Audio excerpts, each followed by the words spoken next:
तुम्ही एआयचा वापर आर्टिकल किंवा ब्लॉग लिहिण्यासाठी करत आहात का? तर यामध्ये एक गोष्ट लक्षात ठेवा.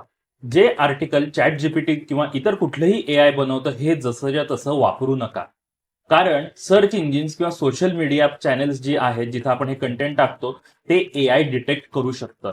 आणि या चॅनेल्सचा किंवा गुगलचा असं अजिबात हे नाहीये की तुम्ही म्हणजे फक्त एआय जनरेटेड कंटेंट टाकून फक्त आर्टिकलची संख्या वाढवा आणि लो क्वालिटी काहीतरी टाकत राहा. त्याने तुमचंच रँकिंग कमी होतं.